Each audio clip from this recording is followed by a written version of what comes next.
If you're building automations, you know data is pretty much everything. But what happens when that data is, well, a little bit messy? Today, we are going to master one of the most powerful tools in your entire n8n toolkit for taming that data, the edit fields node. You've definitely been there, right? You build this absolutely perfect workflow, you hit execute, and nothing. It fails. So why? More often than not, the answer to the question on this slide is a big yes. The culprit is almost always messy, inconsistent data. You see, the core of the issue is this. Data almost never arrives in the perfect shape you need it in. The information that comes in from a webhook or a form or some API call, it's just not formatted exactly how the next step in your workflow needs it to be. And we're not even talking about huge, glaring errors here. We're talking about something as small as a field being named fname when it needs to be first_name, or an extra, useless field that just confuses the next application. These tiny little inconsistencies are more than enough to bring your entire automation to a grinding halt. But you don't have to worry because there is a super simple, really elegant solution. It's time to meet the hero of our story today, the edit fields node. Now, if you've been using n8n for a while, you might actually know it by its old name, the set node. So what is it? Well, think of the edit fields node as a simple little data editor that lives right inside your workflow. It's the specialized tool that's designed to do one thing really well: reshape the JSON data that flows between your apps, making sure it's always perfect for that next step.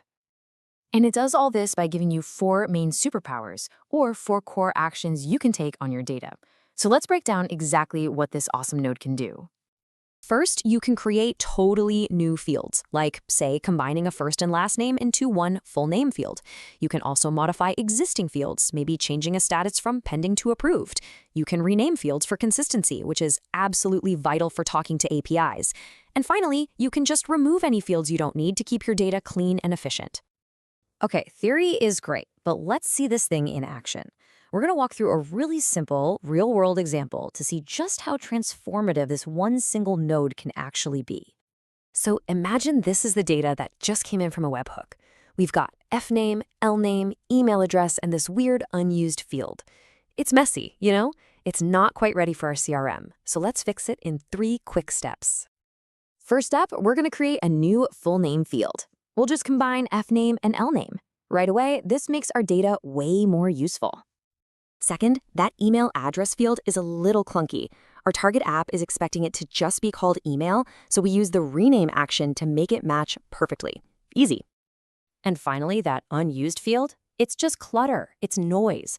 With one action, we remove it completely, making sure only the necessary data gets passed along. And look at this. This shows the transformation perfectly. On the left, you've got our messy input, and on the right, our clean, structured output, perfectly ready for whatever comes next. All of this was done with a single edit fields node. I mean, it's just incredibly efficient. Now, the edit fields node actually gives you 2 ways to work. Most of the time, you'll probably use the simple visual controls of manual mapping. But for those times you need absolute total control, you can switch over to JSON output mode and edit the data structure directly as code. Because it has all this flexibility and power, you're going to find that once you start using the edit fields node, it's quickly going to become one of your most trusted, most used tools. And hey, that's not just my opinion. It is, and I'm quoting here, one of the most commonly used data transformation nodes in all of n8n. So mastering this node really is fundamental to building automations that are robust and reliable. So as we wrap up, I'll just leave you with this one thought. Think about your own workflows right now. This isn't just about cleaning data. This is about making your automations unbreakable. So what messy data are you going to clean up first?